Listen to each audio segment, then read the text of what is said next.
Greetings, good people. What's up? What's happening? My name is Dr. Clarence, and welcome back to TV7 Live, where we get to give you all the hottest and top trending topics, broadcasting live and direct from Zimbabwe, Africa. Now, in this video, we're gonna be looking at the SADC Tribunal Court. What happened there when Zimbabwe lost, and how South Africa's Jacob Zuma gets implicated. In the meantime, before we proceed, I would like to ask you for one favor. Make sure you click the like button and subscribe to TV7 Live if you have not yet already done so that you never miss any of our videos, because we make videos each and every day. To those who are watching us live, you can write your comments in the top chat or in the super chat. That's how I can see your names, so I can give you my shout out. All right.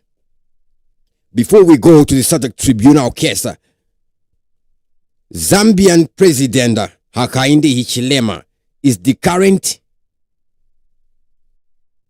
outgoing chairperson of the SADC organ on politics. They just call it the chairperson of the organ, or the SADC organ. Now, Hakainde Hichilema is going to be replaced by the president of Tanzania, Samia Suluhu Hassan. She's the one who's going to be replacing Hakainde Hichilema. Now, what happened at the SADC Tribunal? We would see Jacob Zuma now going under fire. The SADC Tribunal originally established in 1992 to adjudicate disputes among Southern African Development Community SADC member states, and individuals faced the significant challenges leading to its suspension and eventual dissolution. SADC member states and individuals faced significant challenges leading to its suspension and eventual dissolution. Its background and establishment, what was it for? And now that there is no more SADC Tribunal, is the SADC now a toothless dog? The SADC Tribunal was created under Article 9 of the SADC Treaty to handle disputes involving member states, individuals and organizations. Although it was established in 1992, its members were only appointed in 2005, with the tribunal officially inaugurated that same year in Windhoek, Namibia.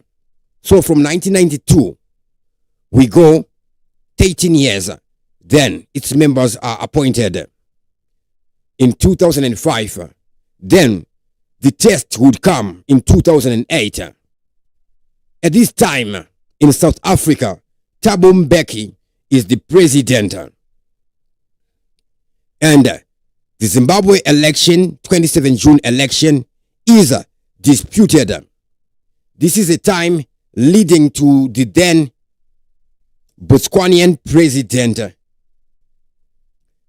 then boycotting the SADC summit that was set to be held in South Africa over the Zimbabwe issue.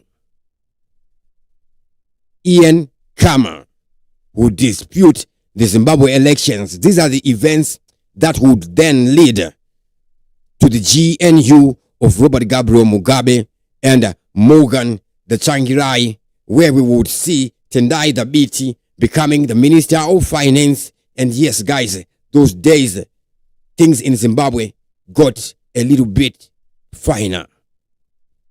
The tribunal's authority came under scrutiny after a landmark case in 2008, Mike Campbell Private Limited and others versus Republic of Zimbabwe, where it ruled against the Zimbabwean government's land reform policies. Following its ruling, Zimbabwe refused to comply, leading to broader debate about the tribunal's jurisdiction and effectiveness. And in the year 2010, the SADC summit decided to suspend the tribunal, placing a moratorium on new cases and initiating a review of its functions. In terms of reference, the decision was largely influenced by Zimbabwe's non-compliance and concerns from other member states about the tribunal powers. So here we see Zimbabwe's implications in the dissolution of this SADC tribunal. Big up to Dumisoni Ngungu Haide, Miriam Maria Muzidziwa, enough respect there.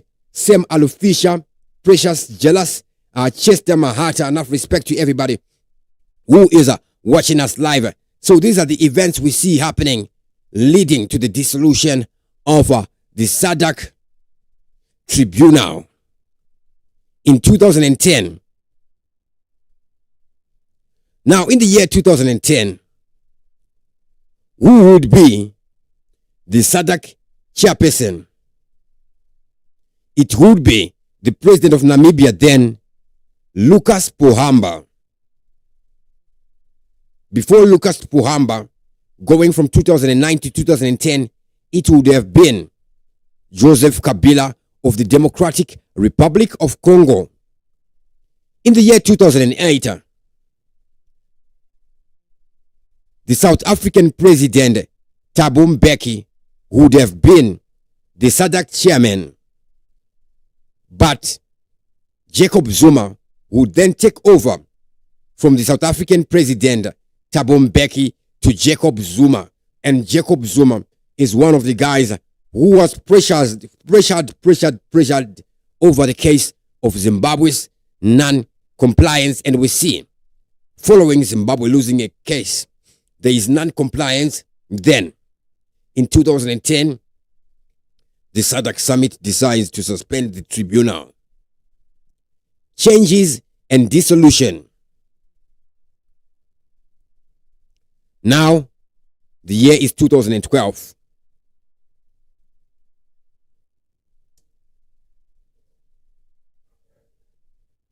In 2012, the SADC summit resolved to limit the tribunal's jurisdiction and to dispute solely between member states, effectively barring individuals and organizations from bringing cases.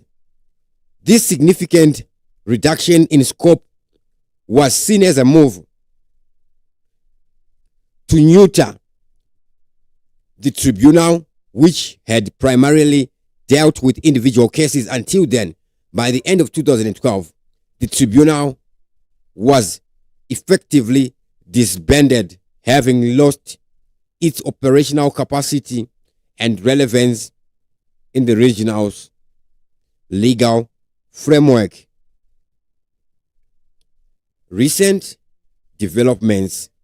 Now, in the year 2018, in December, we see the South African Constitutional Court. It ruled that the process leading to the tribunal's dissolution was unconstitutional and emphasizes the need for access to justice for individuals in the region. This ruling highlighted ongoing legal and human rights concerns regarding the lack of a functional regional court that could address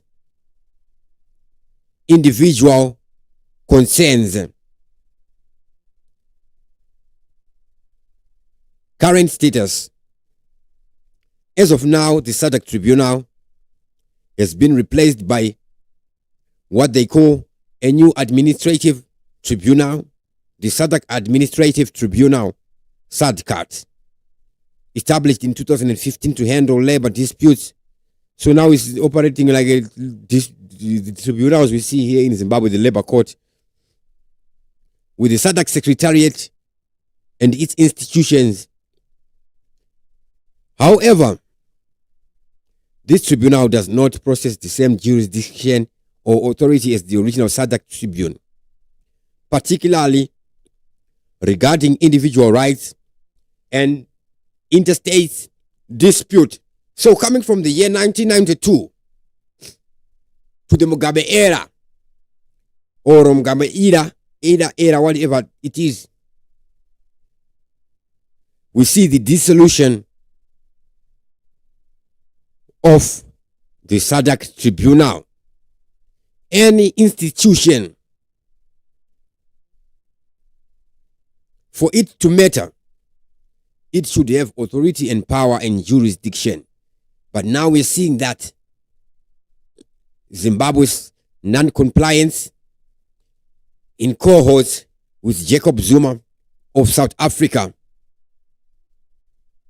would lead to the dissolution of what might have been a solution for many, many people.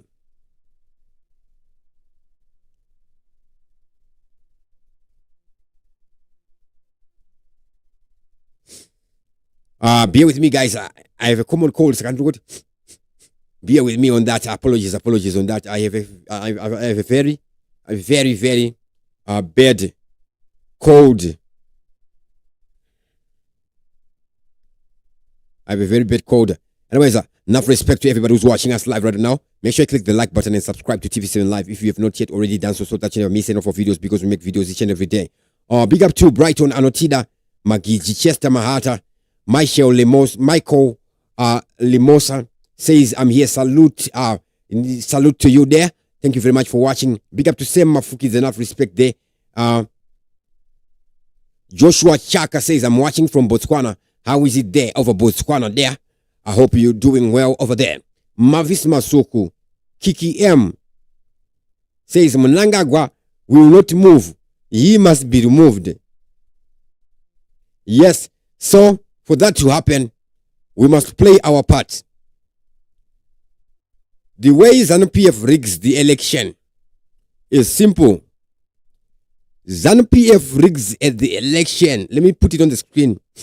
How ZANU-PF rigs the election so that we can see for memory. The way ZANU-PF rigs the election is that people think the elections are rigged, so they don't register to vote. For those few who would be registered to vote,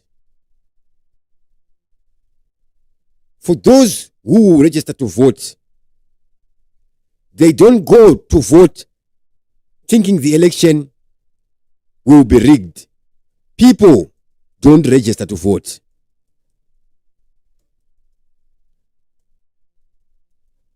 Then the few who are registered voters, those who are registered to vote,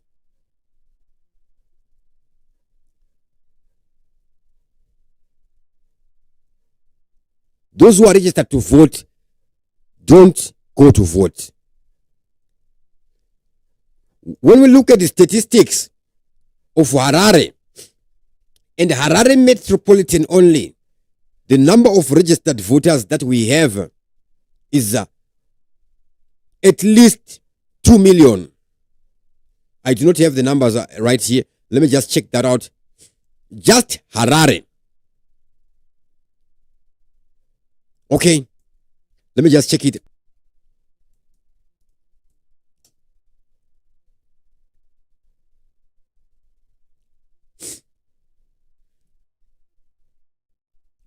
All right, it's opening. It's gonna open.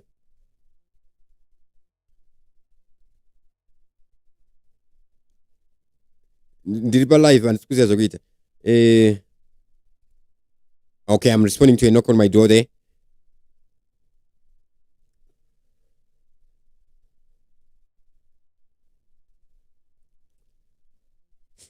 All right, enough respect to everybody who is watching us live right about now. Enough respect. I'm just going to look out for the numbers here. So, the website of our Zimbabwe Electoral Commission is a non-functional. It is non-functional. We have incompetent people in our nation.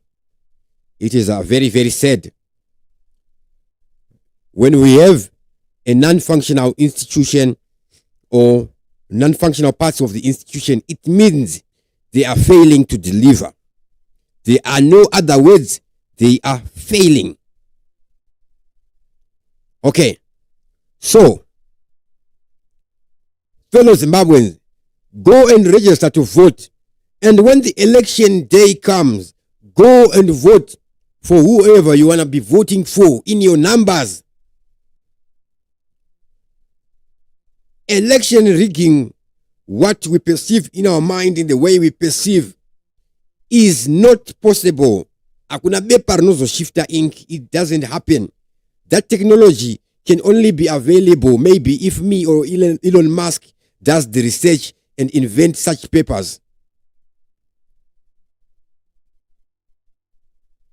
So of course we see paper chromatography, where we are testing chemicals. Yes, the papers can change color from a pregnancy test, from a HIV test, those things like that.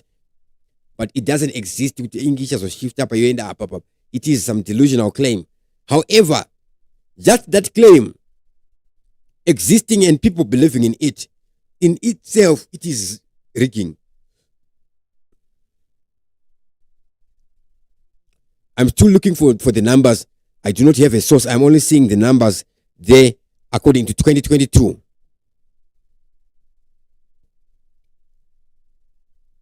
All right, as of 2022, in 2022, we had how many total registered voters? Around 5 million. That time in 2022, when we had 5 million registered voters, in Harare, we had 1 million registered voters from Harare.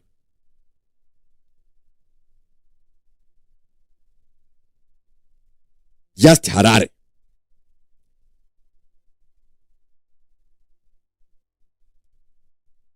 And of those Harare, the majority, more women were registered voters. Of course, we have more women than men.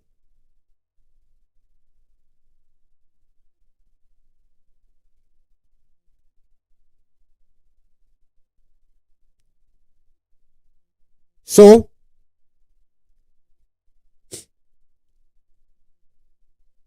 this goes on into the entire nation. So right now, I'm just looking for how many registered voters we have in Zimbabwe. Online, I'm trying to search. We can't find it. In our nation, we are moving towards what we call technology, something, technology, what. It is a very, very sad, the situation that we have here in Zimbabwe. Very sad. Big up to everybody who's watching us live. To those who are just joining us, we were talking about the SADC tribunal, how a case in 2008 where some farmers who had been dispossessed of their land took it to the court, took the Zimbabwe government to the court, and the Zimbabwe government lost. Following the Zimbabwe government losing, we would see the tribunal being closed. Complaints by other countries. So now, does the SADC hold any power, or is just a mere ceremonial entity? We should not destroy our institutions or just watch as our institutions are being destroyed. We are the people. These are our nations. We are the Africans. Right? So we should take action. Register to vote. Register to vote. At least tell somebody on the day of the election to go and vote. At least tell somebody. Tell somebody. People should vote in their numbers. Should vote. Vanoprinta ballot paper akashota. Election day ombunonoga kuya. They cannot do anything about it. Where they get my ballot paper, which ballot paper, one ballot paper is costing up to $6 to print, and they use that Renform company in South Africa. We should put them under fire. Big up to Gilbert Nasho. Enough respect. Bryson Zimati. Enough respect, everybody. Daniel Tafirei says, watching from Canada. Isaac Nyati, Jiri say, big up to Joseph Sigauke, Libat Sitole, Pride Muroiwa, Philip Munjaranji, Tafire Mukashi, Jacobo Musariri, Pascal Makwarimba. All right, guys, I think that was it for now. I'm going to finish this live broadcast. As I finish making this live broadcast, Maure pa next do who are literal that feeling entitled, right? So the house next to mine, number 13 there, that's what they do. Anyways, the case is there with St. Mary's police station, so I don't have time to be going there. Big up to everybody who was watching us live. Fafi Beatrice, Pascal Makwarimba. So we have such criminal elements in our societies that think they can harass anybody or do anything to anybody or violate to anybody. They are toothless dogs. With that, I sign out.